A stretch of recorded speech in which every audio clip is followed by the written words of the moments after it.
राजस्थान नगपुरी के YouTube channel में आपका स्वागत है। हम लेके चल रहे हैं आपको कक्षा 10वीं विषय गणित और इकाई 2 अध्याय 2 बहुपद की ओर। तो मैं आपको बहुपद को कुछ बेसिक चीज बता देता हूँ कि बहुपद क्या है।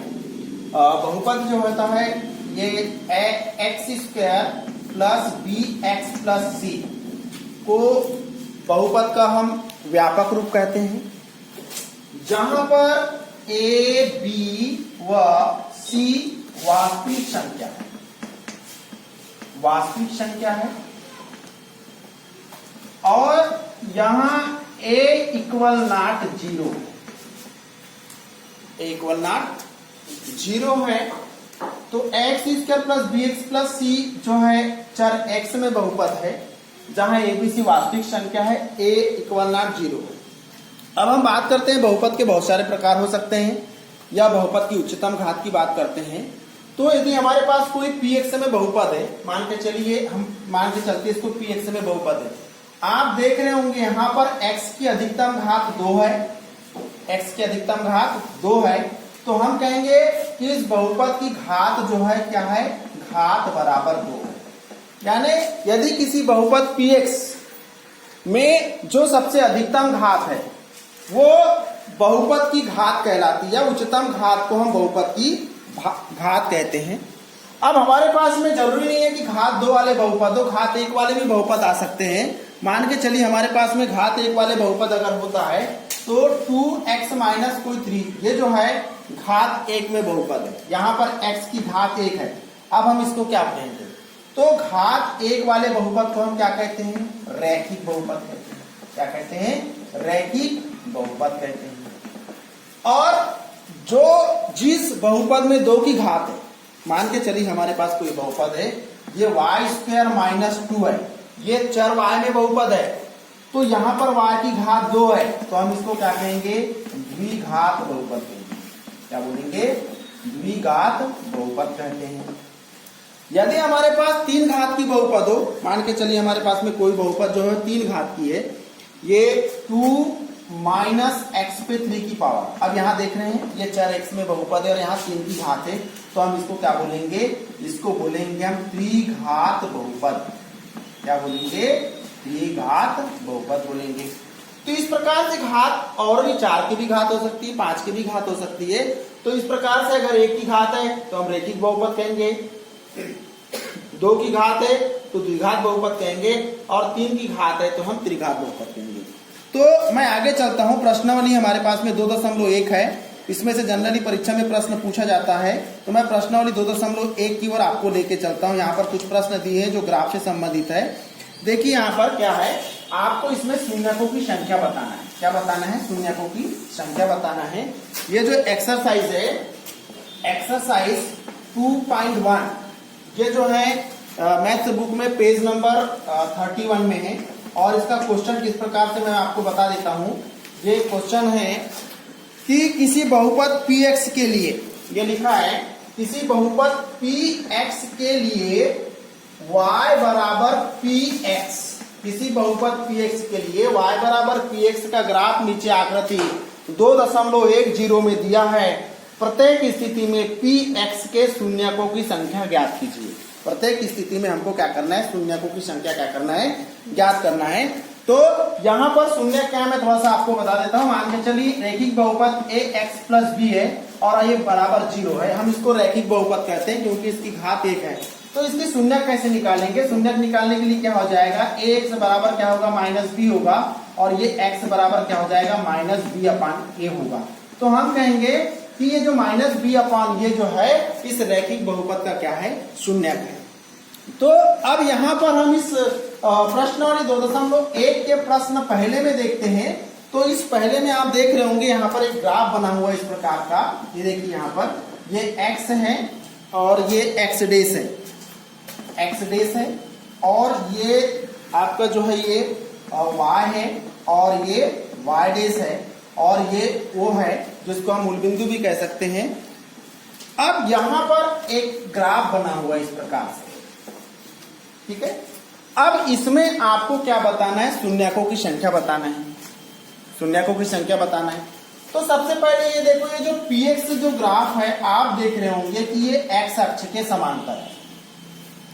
bx इस ग्राफ को मान के चलिए px है, तो ये जो है x अक्ष के समांतर है और हम सीधे से शब्दों में कह सकते हैं कि ये x अक्ष को कहीं पर भी प्रतिच्छेद नहीं कर रहा है। इसका मतलब इसके शून्यकों की संख्या शून्य है। क्या लिखेंगे?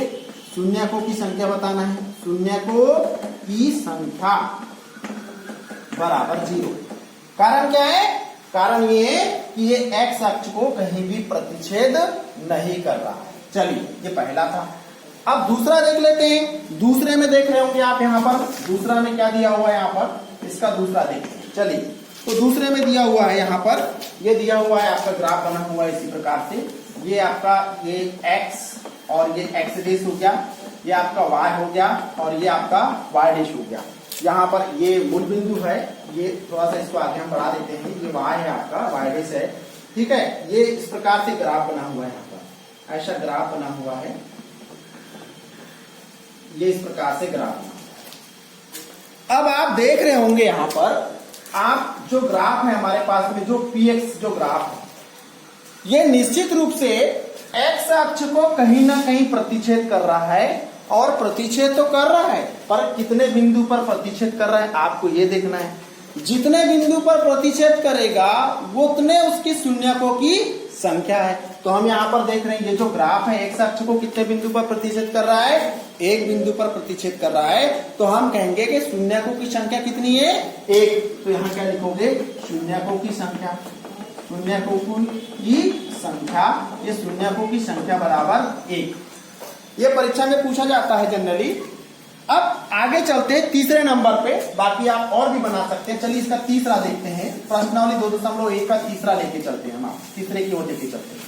अब यहाँ तीसरे में ऐसी ग्राफ बना हुआ है आपका, ये देखिए यहाँ पर, ये आपका ये x हो गया, ये x डैश हो गया, ये y हो गया और ये आपका y डैश हो गया, ठीक है। यहाँ पर हम ग्राफ की बात करते हैं तो देखिए इस प्रकार से ग्राफ बना हुआ है। यहाँ पर ये इस प्रकार से बना हुआ है, पर्यावलयकार से बढ़कर फिर मुड़ गया, ठीक है। अब देखिए यहाँ पर ये जो ग्राफ px है, ये वो जो है मूल बिंदु है, ये x अक्ष को कितने बिंदु पर प्रतिच्छेद कर रहा है हमको बताना है। हमने आपको बताए थे कि ग्राफ जो है x अक्ष को जितने बिंदु पर प्रतिच्छेद करेगा वो उतने उसके शून्यकों की संख्या है। आप देख रहे होंगे कितने बिंदु पर प्रतिच्छेद हो रहा है।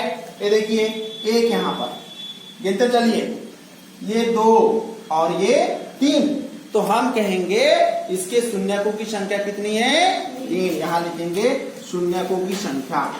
शून्यकों की संख्या बराबर 3। कारण क्या है? क्योंकि यह ग्राफ x अक्ष को 3 बिंदुओं पर प्रतिच्छेद कर रहा है। चलिए, एक और देखते हैं।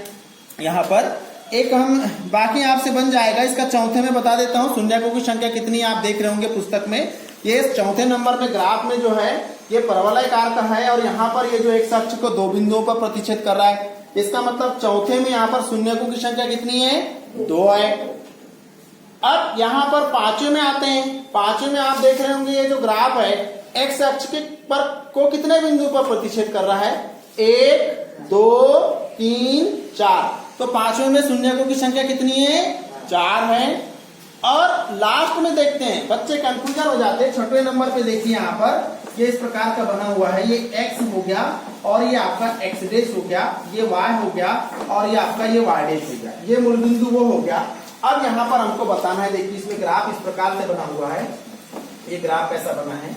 ये ऐसा मुड़ करके ये यहाँ पर टच हो रहा है और टच होकर के y अक्ष से होते हुए पुनः यहाँ पर टच हो रहा है और ऊपर की ओर देखो यहाँ टच हो रहा है। इस बात का ध्यान दे आप।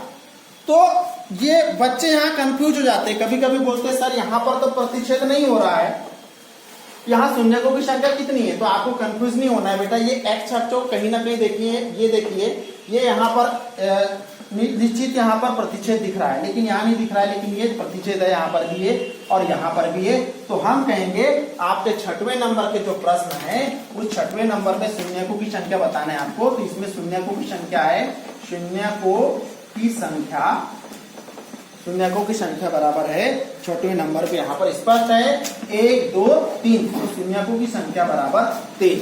तो इस प्रकार से आपका प्रश्नावली 2.1 के सारे प्रश्न हल हो गए हैं और आप चाहे तो इसी के आधार पर उदाहरण में और भी सवाल दिए हैं। आप उदाहरण के सवाल को भी हल कर सकते हैं। यदि मेरा वीडियो आपको पसंद आया हो तो मेरे चैनल को सब्सक्राइब करना ना भूलें, साथ में लाइक कमेंट शेयर जरूर करें। थैंक्स। कितने मिनट का बना? 10